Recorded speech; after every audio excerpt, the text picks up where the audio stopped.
Good morning, cadets. I welcome you back for the computer science session for class 12th. And in my previous video, I have explained you about the functions and methods used with the list. Further continuing the same functions and methods of list, we would like to see the copying a list. Okay. To make a copy, there are two functions. One way is to use the built-in copy and another one is list method. Let us see the first one, copy method. To make a copy of a list, what you can do is, let us say student list is Prajwal, Sunny and Rekha is having the strings. If I give in another name, suppose another my list equal to student list dot copy. Now if I print the my list instead of student list, you will get the same names here. That is how the syntax, you just see the name of the list dot copy and you can assign to a new list.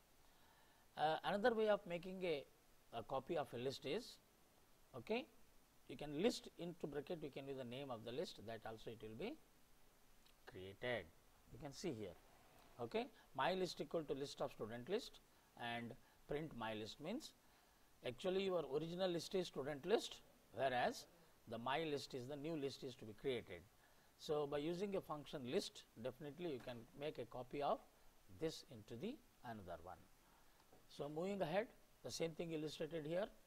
So the list function returns a list created from a passed argument as a sequence type. Example you can see here, list hello, so it will print here list 11, 22, 33, so it will print in the form of a list. Even if you give a tuple, okay, that tuple will be converted into a list. Similarly, even if you give a dictionary here, the keys values 1 and 2 will be displayed, right. Now further functions with the list manipulation are the count, the sort and a reverse. The count function, you can count the number of elements of a kind. What is the syntax you see? The name of the list dot count 10, the meaning of which is how many times 10 is appearing in the list. So in this example you can see 10 element is appeared 3 times, therefore the output is 3. So you should only see the syntax how we can use name of the list dot count and give the element which is to be counted. Now the sort, there is a sort method that performs an in-place sorting. What do you mean by in-place sorting? Whatever the original list you give, there itself it will sort. That is what we call it as insort. It will not create a new list, a sorted one. The given list itself is sorted. Example you can see here, there are two lists, student list and my list assigned with the value 10, 20, 10, 40, 10.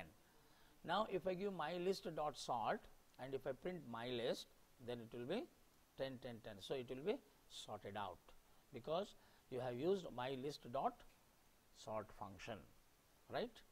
Then reverse. Finally, we can reverse the element in place. How it is? You just see here, the name of the list dot reverse, okay, A, C, B are the elements which are stored in the my list, and if you print that my list after reversing it, that reverse is also function. Instead of the printing this elements A, C, B, it will be printed in the order B, C, A. So you can sort out, you can reverse as well as you can count, right. Now you can see the same examples here. Return the count of the item that we pass as an argument. Okay, here count 33, so 2 times, and count 12, it is 0 times. If the element is not present in the list, it will return 0. Sort the items of the list just as I explained you. So L sort means these elements are sorted. If you give L dot sort in a reverse, then it will sort in a descending order. So L dot sort reverse equal to true. Normal sort, it will sort in ascending order. L dot sort in bracket reverse equal to true if you give, then it will print in a descending order. Sorted, it returns a new sorted list but does not sort the original list. So earlier only sort, what it was doing? It is sorting the elements of a given list in place, means a same list will be modified. Whereas the sorted function, what it will do? You just see here, it will create a new list. For example, sorted of L, L1. L is the original list. If you print, you will get a original list, and if you give L1, right, L1 will be a sorted one. And similarly, sorted list comma reverse equal to true, if you give, a new list will be created after sorting, that too in descending order. Now, what is exactly the difference between sort and sorted? Okay, let us see the list out the points. Difference between sort and sorted. Sort the original list. Which one? Sort.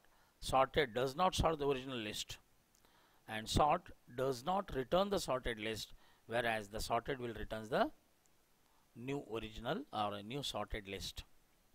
Sorting done in place in case of sort, and sorting does not done in place in case of sorted. The syntax of sort function is L dot sort, and whereas the syntax of sorted is sorted into bracket name of the list. These are the basic difference between the functions sort and sorted. Now the reverse, just now I have explained along with the syntax. So L is 23, 56, 20, 12. L dot reverse. If you print L, so the original list is reversed. Now another function or a method called as an index. What exactly the index will do? It returns the index of the first matched item. What do you mean by the first matched item? There may be appearance of a given element may be more than once. So whichever element appears first, okay, its index it will give. If a given element not in the list, of course it will generate a value error. For example, you can see the syntax is L dot index. So given list is 11, 22, 33, 44, 22 and 4. I have given L dot index 22. So its index is 1. L index 89. The element is not present, therefore it will give an value error. The value error, it says 89 value is not present in the list. Minimum, return the minimum element from the list. Just to take a list, minimum of L give, it will give. In case of characters also, minimum among the A and B is also A. And if we give here what you can say, a character constant as well as a numerical constant, then minimum is not possible. To apply the minimum or maximum function, all the elements must be of homogeneous types in the given list. Similarly, how the minimum, exactly the maximum also. So 45, 78, 34 is the given list. In that, maximum of L is 78. Among the small a and capital A, of course, the larger one is capital small a, because the ASCII value of small a is 97. The ASCII value of capital A is 65. Now sum, it is the sum of elements of a list. See 11, 22, 33. If I give sum of L, it gives 66. If you want to add the characters, it is an error, because the operation of sum is not applicable to the non-numeric data type. As a summary, we can see here all the built-in Python list methods. Just once have a what you can say, just revision of this. Following the table containing the set of built-in methods. Append, it adds a new element to the end of the list. Extend, it extends a list by adding elements from another list. Insert, it injects a new element at the desired index. Remove, it deletes the desired element from the list. Pop, it removes as well as returns an item from the given position. Clear, it flushes out all the elements of a list. Means flushes out means it deletes all the elements from a given list. The count, it returns the total number of elements passed as an argument. Sort, it orders the elements of a list in an ascending order. And reverse, it inverts, means it reverses the order of the elements in a given list. Copy, it performs a shallow copy of the list. And return, which is not the shallow copy. Okay. The return value is the size of the list. This is all about the list here. Okay. Now let us move to the next sequence, that is about the tuples. Now after the two sequences what you have studied about the strings and list, now we are moving to the another sequence called as the tuples. It may be pronounced as either tuples or tuples. Okay. Now let us see what are tuples. The tuples are sequence that are used to store a tuple of values, a group of values, okay, that of any data type, may be homogeneous, may be heterogeneous. The tuples are immutable as compared to the list. As compared to the list, the tuples are immutable. We cannot change the elements of a tuple in place. Python will create a fresh tuple when you make changes to an element of a tuple. This is represented by the round brackets, or they are called them as a parenthesis, right? That is what the tuples. The examples of tuples you can see in this slide. Empty tuple is represented by a round parenthesis.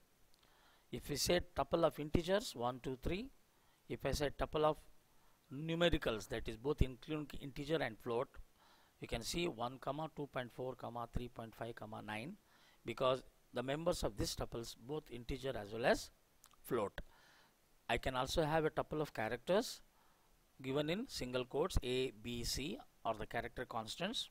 Similarly, I can have a tuple of strings, and similarly I can have a tuple of mixed value of types. Maybe a character constant, maybe an integer, maybe a float, maybe a string. Okay, all together also you can have a tuple, exactly in case of how we had in the list. As compared to the list, if the tuple list is represented by a square bracket, tuple is represented by round brackets. Okay, lists are mutable and tuples are immutable. Let us see more on this. Now the question comes, how tuples are immutable? Suppose take a capital T is a tuple. Within the round brackets I given the value 11, 22, 33, 44, and if I check ID of the tuple, the last 3 digits of the ID are 776.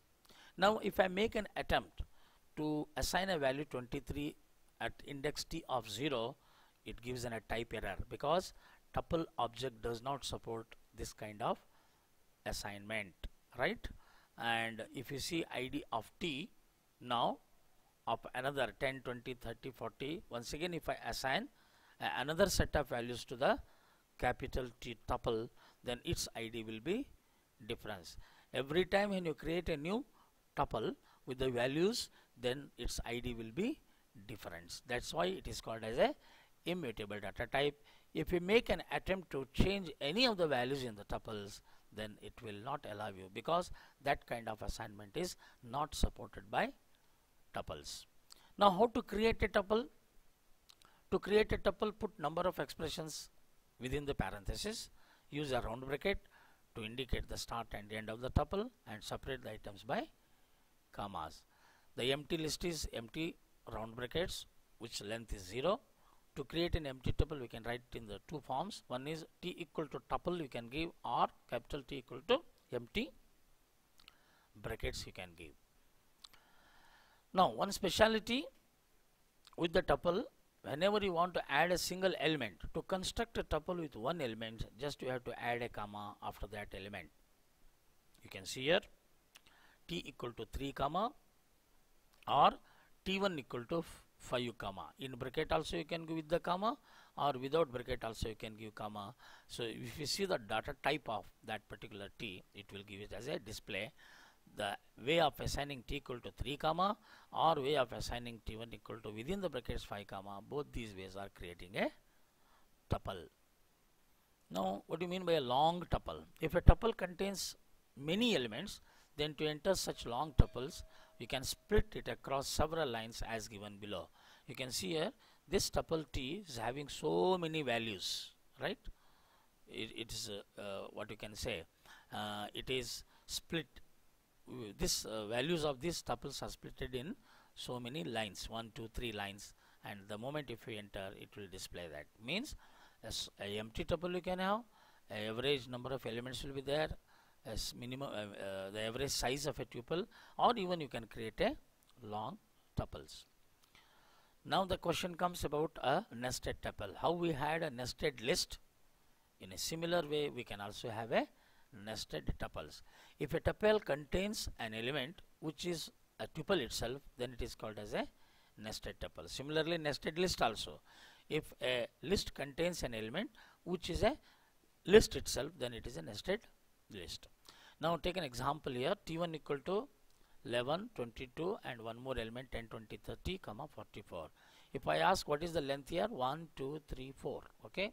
If I ask what is the value of index 1, it is 22.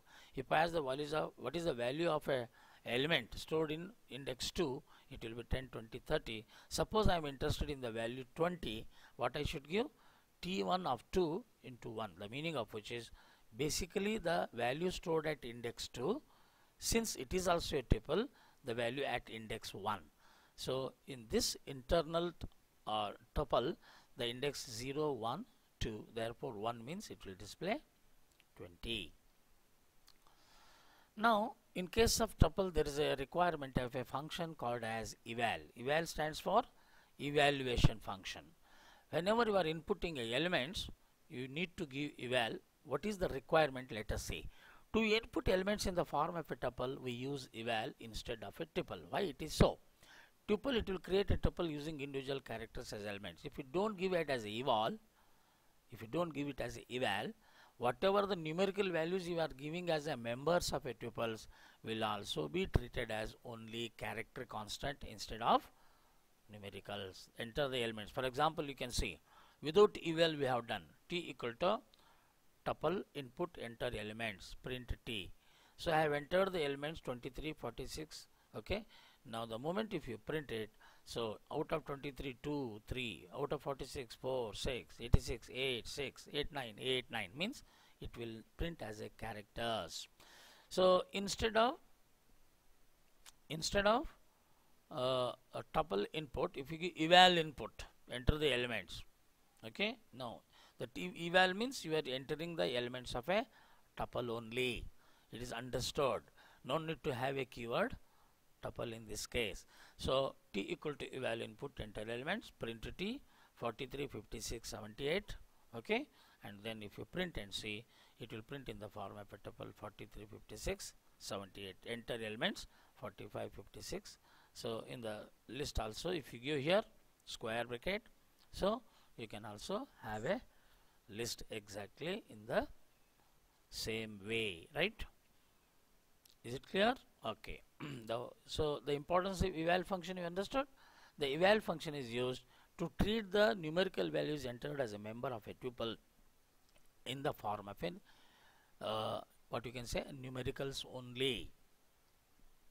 Okay. I think we'd like to stop at this point of time today, and would like to continue in our next class for the further concepts in our tuple sequence. Till then, bye bye.